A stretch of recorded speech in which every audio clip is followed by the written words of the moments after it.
People all around the world waited in packed lines for the midnight release of the seemingly sold out Switch 2. Only for a few days later, it to show up at your local Best Buy and Walmarts. I mean, literally, you could walk into any store and pick it up right off the shelf, and you wouldn't have to face scalpers or anything like that. Something that I truly see as an incredible feat. And that's not because Nintendo's not selling these consoles, quite the opposite. They just broke records by selling 3.5 million units in 4 days. So that is a record-shattering number right there. It just seems like this time around, Nintendo was prepared and they are having a wonderful time with the Switch 2 release. Much to the dismay of the many people that wanted to boycott the console because of ownership concerns and also because of the pricing that we see. Because $80 games is quite a bit high. And it actually seems like right now, people are more divided than ever when it comes to their opinions on Nintendo.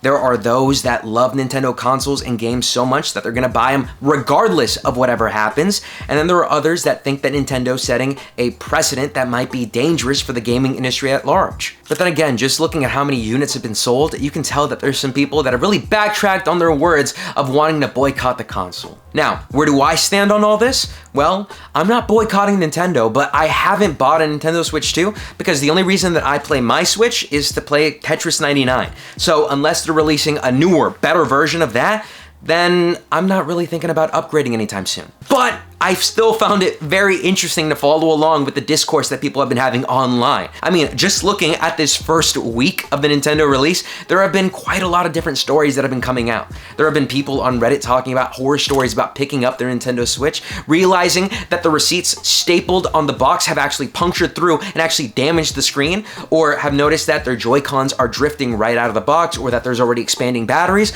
There's horror stories left and right. But then again, there are also those people that absolutely adore their console. They think that the bigger size is more comfortable to hold, and they think that that bigger screen is so much better than what came with the original Switch. And I mean, I'm impressed by how some of the games run on this console. Cyberpunk 2077, on all the gameplay that I've seen, looks absolutely gorgeous. And that's a game that many people felt like could never really run correctly on a portable handheld. So in terms of the actual performance of the console, so far, it looks like it's been doing pretty good. But now then, I did just mention Cyberpunk 2077, a game that is a few years old at this point.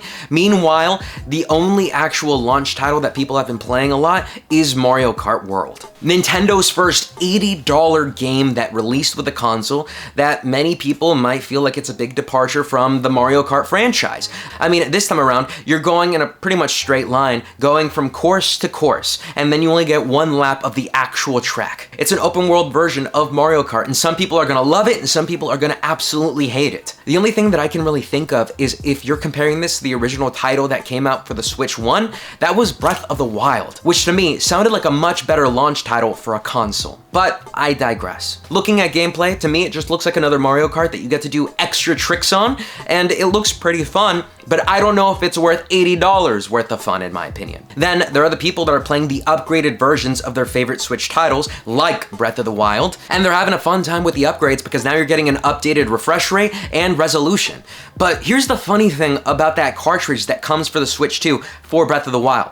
That comes in the original shape of something that fits in a Switch 1, meaning that you can actually put it in and the console detects it as the original version of the game. So for the first time at a Nintendo console, it seems like you can play newer versions of the game on older consoles as well, but it just downgrades them back to how they were originally. I don't know. I found that kind of interesting when I saw that being the case over here. To me, that doesn't really click because that doesn't seem like a move that Nintendo would want to do usually. Then on top of talking about things like price, there's also the fact that you're still gonna have to pay for the Nintendo subscription if you want access to things like game chat, a dedicated button that is going to be on your Switch 2, something that is also going to be accompanied by your Switch 2 camera, a peripheral that doesn't really seem like it's been the best so far. I mean, it's a subpar camera that you can get in the bundle. It does its job as well as you'd probably think it does. The best thing about that camera port is that you'll be able to put in pretty much whatever other camera you want, and then you'll be able to use it however you want. I wonder just how much use this is going to be having in the long term, or if it's going to go the way of the Kinect where people just end up not using it whatsoever. People have been upset because because of what Nintendo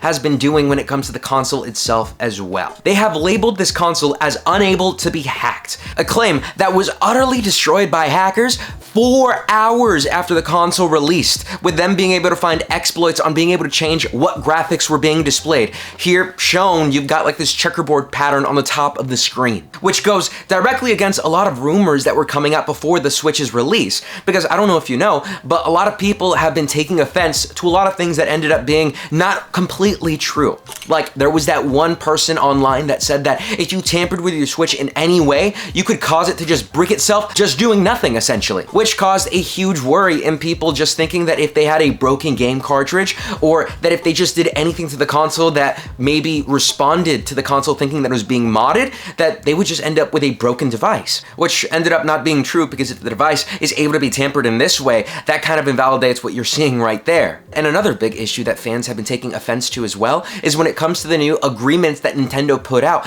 talking about how the console itself is something that they have full rights of turning off whenever they want. So if it's something to where you're using your console in a modded fashion, maybe Nintendo can just shut it off if they see that you're online one day. But the thing about that agreement is that it's not specifically just tied to Nintendo. That's something that every major console actually has in their own agreements. Every agreement pretty much states that if they notice that you're online playing an account that's hacked, then they have the right to shut that account down. Nintendo did not come up with it, but it is something that I imagine they're going to be a little bit more heavy on pursuing. And finally, I feel like the big issue that a lot of people have been facing is how the battery percentage is presented on the console itself, leading people to go through many different kinds of ways to try and get a more accurate reading on how much battery is actually in the battery. I don't know, weird little tiny details like that are just a little bit awkward to see. Then again, it's also the first week of the console's release, so little issues here and there are to be expected. I assume regarding the hacking, Nintendo's already working on a patch, like instantly the second that they saw that come out. We just have to wait and see just how petty Nintendo is to see if they're gonna update the console in the coming months,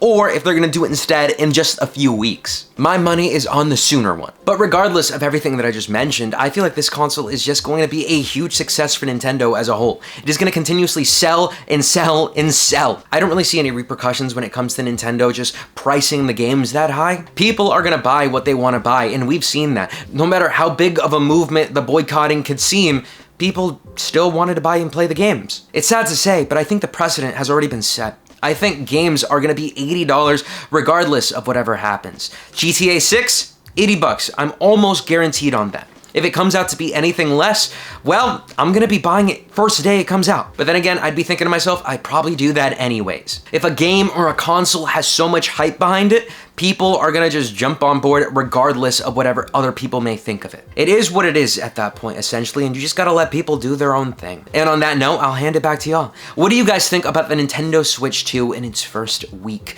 Is this a console that you bought the first second you could? Or is this something that you're just not really a big fan of? Please let me know down in the comments below. I'd love to know your thoughts on it. As always, I was Randy, and I'll be seeing y'all next time. Peace.